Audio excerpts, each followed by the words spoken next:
Hello, we are here with my friend Kitty, and we just worked on a really glowing, orgasmic, freshly napped look. If you'd like to see how we achieved it, you can keep watching. We started this makeup look off with the gorgeous Wonder Glow primer from Charlotte Tilbury, and then moved right into the Hollywood Flawless filter in number 4. You may know Charlotte Tilbury for her unbelievable makeup line, but she did originally do makeup backstage, fashion shows, and she was best known for her magic creams and mixtures that she would mix by hand. She wouldn't even tell anyone her secret. So we're starting off with those products, There's Nothing Better, and then we're following up with my own magic mixture.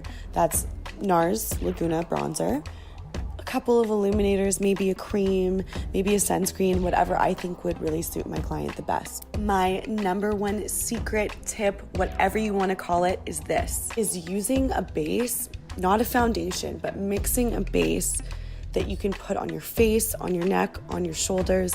So when you do follow up with a little bit of foundation and a little bit of concealer, all you need to do is use those light and dark products to sculpt your face rather than using them to even out anything in your skin tone. When you start to put a lot of one color on your skin, you take away so much dimension, which is unrealistic. Nobody's skin looks like that. But you almost create a really impossible challenge of trying to match your face to your neck to your shoulders, because when you're out in the sun, your shoulders get a lot more tan than your cleavage line.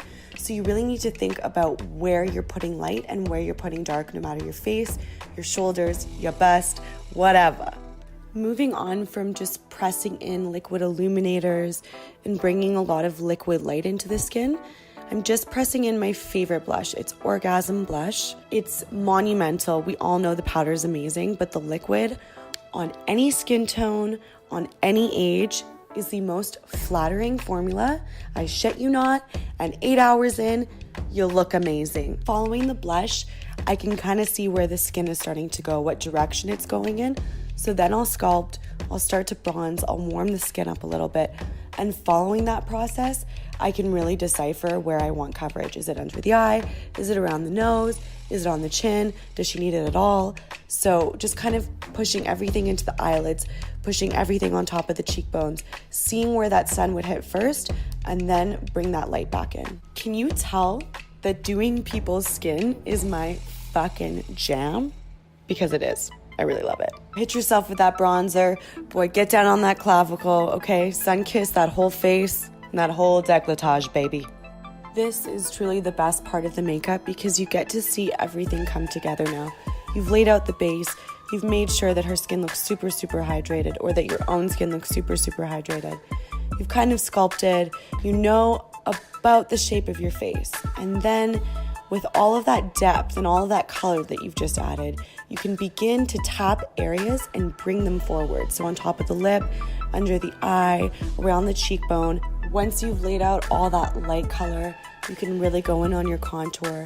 You kind of know what areas are popping out, what areas you want to cinch in. It's just super fucking satisfying at this stage, okay? Why the fuck would we hold back on the glow? Tell me why. We're going all in.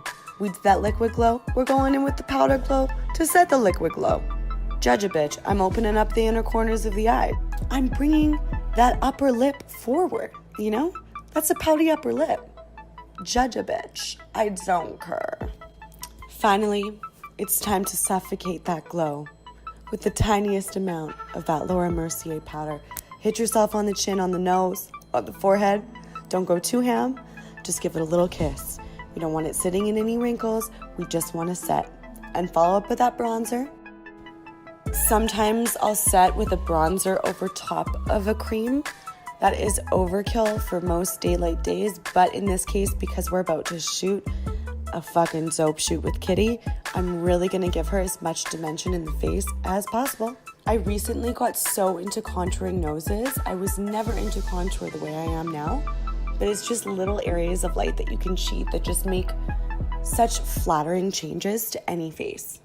Just to make the lips match the cheeks and give them a really fleshy, springy tone, I'm tapping in that liquid Orgasm blush on the lips, and then I'll line over it with a bit of a lip crayon.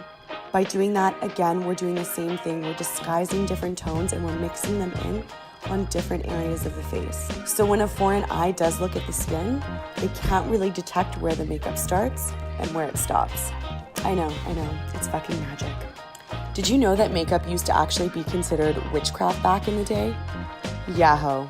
It honestly makes sense. I am so good at riding broomsticks. LOL, JK, moving on. We're just gonna add a little bit more of that Hoola bronzer. We're gonna start to sculpt those beautiful collarbones. And you know, just make every area of the skin pop. Anytime Kitty asks me to do anything, the answer is always yes before I even know what she's about to get me into, which is half the magic. So this shoot was really all her brainchild. She kind of dreamt up this whimsical floral headpiece, and I got to do just a really pretty springtime feminine makeup look. What this turned into was something really glowing, a little bit glam, and all of the features really perfectly constructed. When you're shooting someone in such a big, grand headpiece, the goal was just to highlight Kitty's features with all of the beautiful light. Thanks so much for watching, and we'll see you again. Bye!